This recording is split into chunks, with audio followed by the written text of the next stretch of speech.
So last time we heard from the OPP, it was 150 crashes. That was a couple hours ago. What's that tally like now? Yeah, we're at about 200 right now as we speak with the crashes. It kind of settled down.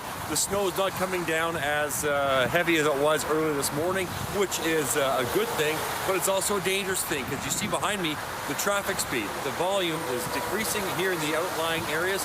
This is the 401 behind me, and as speeds go up, the potential for more serious injuries also increases. So when people are, going bumper to bumper in crawling traffic, nothing too significant will usually happen, maybe some fender benders. But now when we have high speeds going, that's when disaster can strike. And so, with the numbers already at 200, we don't want to see that continue. And the temperature's dropping, and the roads are still wet, and those icy sections could be very slippery. So it's just a very word of caution to anyone out there. Be very vigilant as to your driving, be aware of your surroundings, and what kind of road surface you're driving. How should drivers prepare before they get into their vehicle? Well, first of all, don't be in a rush. Have that to plan. Know where you're going, know what you're doing. Again, clear your vehicle, all the simple stuff. Do your wipers work? Do you have washer fluid? You're going to need that over the next 24, 48 hours. But then once you finally pull off your driveway, some of the side roads, the sidewalks are still covered and very slippery. Along those secondary roads have not been plowed as much as the main highways, the main roads through the city, and so you find a lot more snow and challenging areas in that type of driving. But then once you get onto the roads, just give yourself that space. Just know what's going on and look down the horizon, so you're always anticipating changing traffic patterns. When you see those brake lights, things are slowing down, so get on the brakes sooner than what you normally would. And again, my pet peeve, like everyone probably has, as the sun goes down, please turn on your full headlight system. There's too many cars out there driving around with no taillights, and it's hard to see them in the dark, especially when you have that spray and mist coming off from the moisture on the road. So just do your part, be as visible as possible, turn your lights on, and be a good driver. Keep yourself way behind traffic in front of you, so you have time to adjust your driving, slow down, change lanes, or stop, and to avoid a collision. And always be careful of those elevated platforms, those bridges, those overpasses, and of course, the long ramps. All right, OPP Sergeant Kerry Schmidt, thanks so much. We appreciate that. Please drive safely today. I know you're going to be out there on the roads.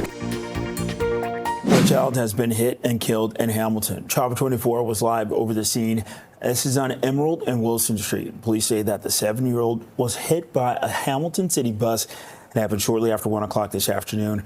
They were taken to hospital and later pronounced dead.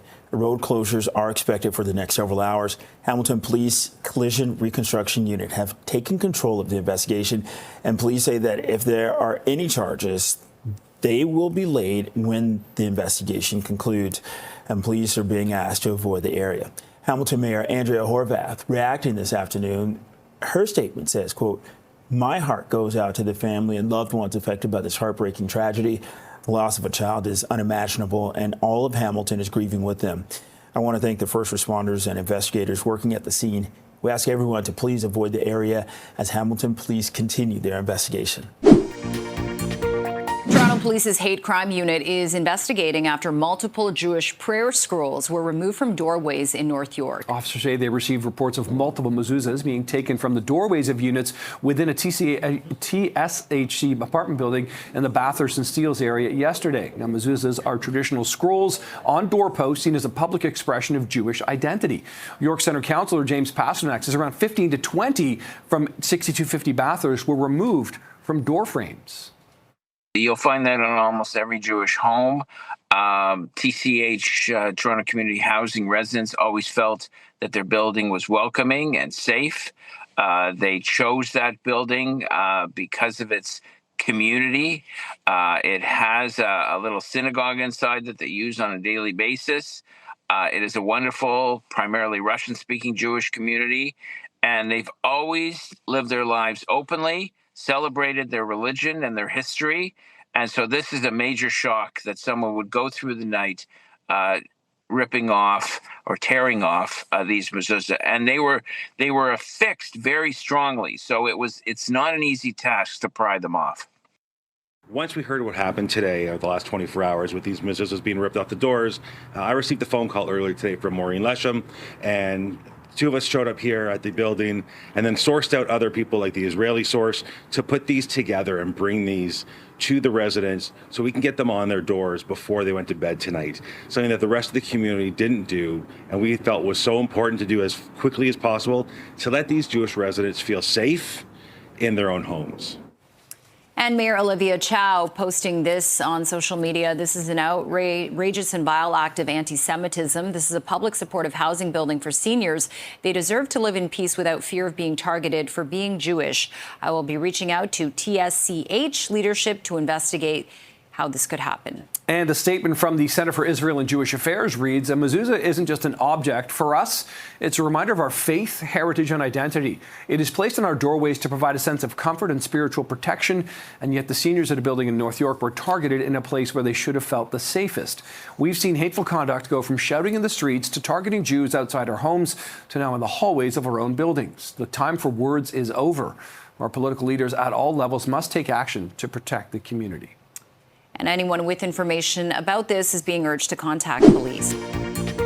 Another province is selling off its stockpile of American booze to benefit charity, but the Ford government is refusing to put the products back on Ontario shelves. Prince Edward Island expects to raise roughly $600,000 for food banks by doing this. PEI follows Manitoba, Nova Scotia, and Newfoundland and Labrador, who are doing the same. The possibility of Ontario selling off its American alcohol was brought up during question period at Queen's Park today, but was shut down by the government. Here in Toronto, the Daily Bread Food Bank in my riding of Etobicoke Lakeshore reports more than 4.1 million food bank visits in the past year. That's a record 340% increase since 2019.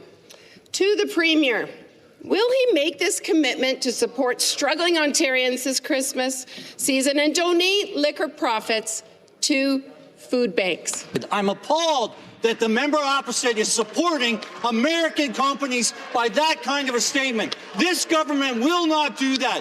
We are here protecting the people of Ontario. We're ensuring that people in Ontario have jobs, that they have the ability to go out and buy the things that they need to buy. We want to make sure that we're protecting the workers in this province, and we'll continue to do that. We'll take no lessons from the things coming from that Liberal member. The province, along with the rest of the country, pulled U.S. booze from liquor store shelves earlier in the year in response to U.S. President Donald Trump's tariff threats. Yeah, Jamie, every time we have our first major snowfall, police come out and they remind everyone how to drive their car to reduce the risk of being involved in a property damage accident or, worse, a personal injury accident. So police are advising that you drive in accordance to the conditions. They tell us that speed is usually the most contributing factor when it comes to accidents in this type of weather. So they're suggesting you leave more space to stop the vehicle, drive slower, of course, top up your windshield washer fluid, drive with your headlights on, and if you start to slide, what you are advised to do is to look in the direction that you want to go, steer in that direction, and get your foot off the gas, off the brake, and your eyes will guide that car to where you are hoping that it goes. So driving in accordance to conditions is the major one. And lastly, before you hear from Sergeant Kerry Schmidt, on the accelerator, a gradual application of the accelerator will help you get going as opposed to aggressively pushing down the accelerator pedal, because that will just cause your wheels to spin. So these are all good tips that police have come out with. And of course, they will be very busy today in all of the reporting centers, and the OPP will be busy on these highways as well. And here's more from Sergeant Kerry Schmidt, who we heard from earlier on. Let's listen. And it really comes down to one thing, and it's just drivers going too fast, not adjusting their driving, and not realizing what these conditions are like, because it is still slippery and slick.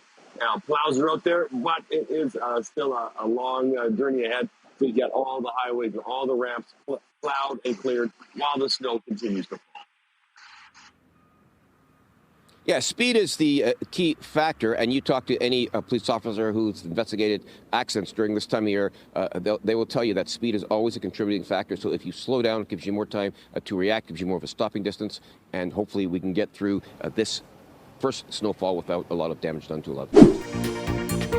Christine was a 25-year-old woman from Wales living in Toronto and working as a nanny. On June the 21st, 1982, she was the last seen riding a streetcar along St. Clair Avenue West after a night out with friends that included visiting a coffee shop and seeing a movie. The next day, her body was found in the Rouge River. 23-year-old Claire Sampson. She was a family person, remembered by her loved ones as a beautiful soul. Her family described her as a young, caring, and loving person who was taken away too soon. On September 2nd, 1983, Claire was discovered in a remote wooded area in Oro-Medonte, approximately 120 kilometers north of Toronto. An investigation began under the direction of the OPP's Criminal Investigation Branch. Police learned that Claire had sustained fatal gunshot wounds. At the time of her death, Claire was living in Toronto and had recently moved back in with her parents. She was last seen on Jarvis Street, entering a beige vehicle driven by an older white male. Despite extensive searches, media interviews, public appeals, tips, and even a reward, the person responsible was not identified. As DNA technology advanced, the OPP launched Project Millennium in 2001. The goal was to review 17 unsolved homicides to determine whether modern forensic techniques could be applied and help move them forward. Gracelyn Greenidge. On July 29, 1997, Gracelyn was found murdered in her apartment on Driftwood Avenue after she didn't report for her shift as a nursing assistant. A co-worker went to check on her and made the heartbreaking discovery. Gracelyn was originally from Barbados, and earlier today, we notified her family. After 27 years, they finally have an answer to who was responsible for her death. As Chief Gano mentioned, it was in 2016 that a genetic link connected the homicides of Christine Prince and Claire Sampson to one unknown male offender. The next year, in 2017, the Center of Forensic Science determined that the same unknown male was responsible for all 3 homicides. Even then, however, the state of the samples and the technology available at the time limited how far we could advance the case. In 2022, we engaged Othram, a forensic genetic genealogy company, to apply emerging technologies to this investigation. In 2025, through that work, TPS investigators were able to identify close familial relatives of the offender. With that information, the Center of Forensic Science was then able to conduct the final comparison that led to the conclusive identification of Kenneth Smith. We know that Smith lived and worked across Toronto during the period of all 3 murders. He was born in South Porcupine, Ontario, and moved to Windsor in 2013. He was known to police and had a history of sexual assault. Based on the evidence we have today, we believe it is possible that there may be additional victims who have never been identified. For that reason, we are asking anyone who may have information about Kenneth Smith to contact police. And the price of rent has started to descend back to earth in much of the GTA. And the latest numbers from rentals.ca and Urbanation finds one-bedroom rentals are now at lows unseen since May 2022. So for a close look at what's taking shape from rentals.ca, Associate Director of Communications Giacomo Ladas joining us. Giacomo, nice to see you again this morning. So we've talked about where the housing market's expected to go. We know the Bank of Canada is going to talk tomorrow potentially about interest rates. But in terms of rents, it's an interesting dynamic right now because according to your numbers, rents have come down, but landlords are asking for what would seem to be more than what they could potentially get here. Can you explain the gap here? Yeah, the rental market is going, and of course, good morning. Nice to be chatting with you guys again. The rental market's going through a really interesting period of uncertainty here, right? Especially in the short term. Demand has really pulled back due to flattening population growth. And of course, with this economic uncertainty that's happening right now, people have less money to spend on new premium rentals or what these new rental prices are being asked for, especially when they're going on sites like rentals.ca. And when you couple that with all this new supply coming to the market, you get rents coming down as they have been doing so for a few years right now. You know, Toronto rents right now are actually the lowest they've been since May of 2022, which shows that demand right now is really, really low. People are not willing to pay the prices that Toronto rents were once at. It wasn't that long ago where the average apartment in Toronto was approaching $3,000 a month. Now it's around $2,500 a month. Still expensive, but not what it was. Yeah. Okay. And when you talk about where it was, you know, the rent today, the average asking rent still is 3.4% higher than it was 3 years ago. Given the trend that you're seeing, this kind of rapid and consecutive rent decrease, I mean, we are now into a 14th consecutive annual rent decrease. Do you think it will ever get back to what it was 3 years ago or even close? That's a great question, and if I had that answer for sure, I wish I could tell you. What I think will happen is more supply is coming to the rental market. That is a given. And at least in the near future, it doesn't seem like population growth is going to be at levels that we were seeing. Of course, a large pool of renters are not only international students, but the population we get with new internationals. That's just most of them are renters. And while these numbers are remaining quite low, that's a large pool of renters that are not coming into the market. And if you just visit rentals.ca, you might be surprised the amount of move-in incentives you're seeing, because property managers have a really difficult time right now getting demand. You know, we're actually seeing on our site some of the lowest levels of prospects that we've seen since 2021. The demand is just not there right now. And when all the supply comes into the market, you see prices start to come down. But as you mentioned, they're still inflated from what they were a few years ago. So, Giacomo, I'm curious, like when you talk about the potential over ask there on what the rent they're asking for, at the same time, there's all these incentives here. That doesn't seem to sort of, square. On the one hand, they're trying to incent people to rent, and on the flip side, they may be asking a little more. Yeah, there's such a wide range of landlords and buildings that we're seeing right now. A majority of property managers and landlords we see on our site are small mom and pop shops, right, that only have a couple units. And of course, their prices to run these buildings have increased exponentially. So how do they deal with a market where rental prices keep going down, especially for a lot of these new premium rentals that they're trying to compete with?